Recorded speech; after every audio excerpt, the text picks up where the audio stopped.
친절한 경제입니다. 전국에 편의점이 많을까요? 치킨집이 많을까요?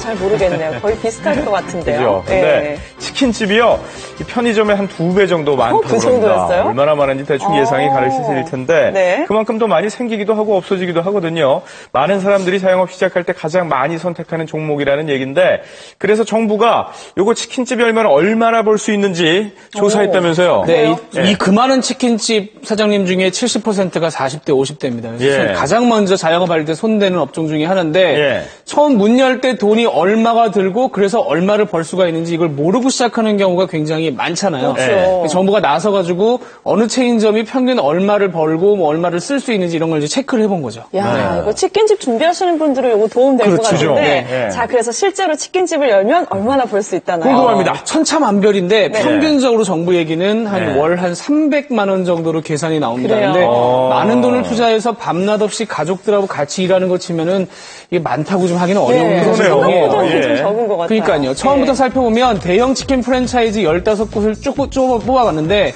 치킨, 맥주 이런 거 판 돈을 다 모은 매출액 이걸 기준으로 해서 1년 평균 한 2억 원 정도가 됩니다.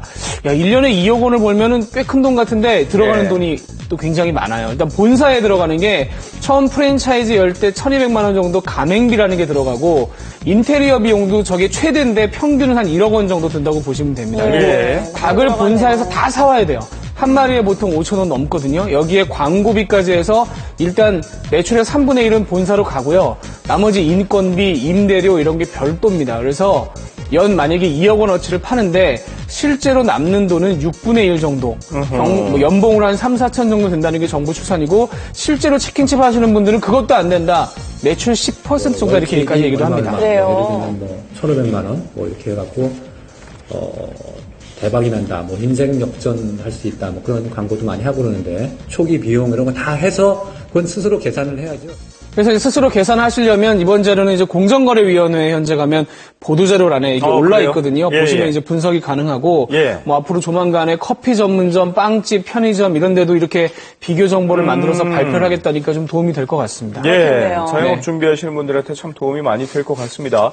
자, 이렇게 내가 얼마나 벌 수 있게 될지 알아두면 좋듯이 내가 산 집이 집값이 떨어질지 올라갈지 미리 알아두면 참 좋잖아요. 올라가면 좋겠는데요. 그래서 한 부동산 분석회사에서 조사를 해봤는데 2, 3년 안에 집값이 떨어질 것이라고 예상되는 지역을 또 조사를 했다고요. 네, 이게 뭐 이제 어떤 이유냐면 새 아파트를 분양을 하면 한 2, 3년 뒤에 다 지어지잖아요. 그럼 이제 글로 사람들이 옮겨가려면 원래 살고 있던 집은 정리를 해야 되는데 이게 양이 적절하면 무리 없게 넘어가지만 분양 아파트가 너무 많으면 정리해야 될 집도 확 늘어나니까 그만큼 그 동네는 집값이 좀 출렁거릴 위험이 크다는 거죠. 그렇죠. 자, 그래서 어디가 집값이 떨어진다나요? 경기도만 우선 봤습니다. 왜냐하면 경기도는 이제 네. 분양이 지금 제일 많이 되는 지역이거든요. 경기도요? 그래서 경기도가 최근 보통 1년에 4만 가구 정도 분양이 됐었는데 작년하고 올해는 그 3배가 넘게 분양이 되고 있습니다. 1년에 13만 가구가 분양이 되는데 소화가 잘 안 되겠죠. 그래서 경기도에서도 유독 분양이 많은 곳이 어딘지 따져보니까 가장 분양이 지금 많이 된 곳이 경기도 광주시입니다.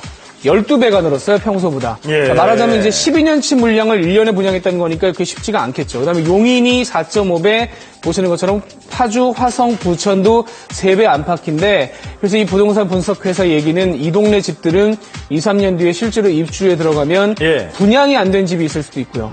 기존 집 파는 사람도 몰리면서 출렁일 수 있다는 겁니다. 이게 지금 실제로 벌어지고 있는 지역이 예를 들면 대구 경북 같은 데인데 작년, 재작년 좋았어요. 근데 올해 들어서는 새 집이 늘면서 10집 중에 한 집꼴로 10% 정도가 집값이 떨어지고 있습니다. 그래서 새 아파트 입주가 어떤 영향을 미치는지 좀 보여주는 뭐 얘기가 될 텐데 이게 다른 지역 어디서나 가능한 얘기예요. 그래서 봄 이사철 앞두고 집을 보시는 분들은 이 동네 분양 물량이 얼마나 되는지 잘 되는지 이런 부분도 꼼꼼하게 좀 따져보실 필요가 있습니다. 부동산 분양하는 사람들 입장에서는 다들 호재라고 얘기할 텐데 잘 따져보셔야 되겠습니다. 잘 들었습니다.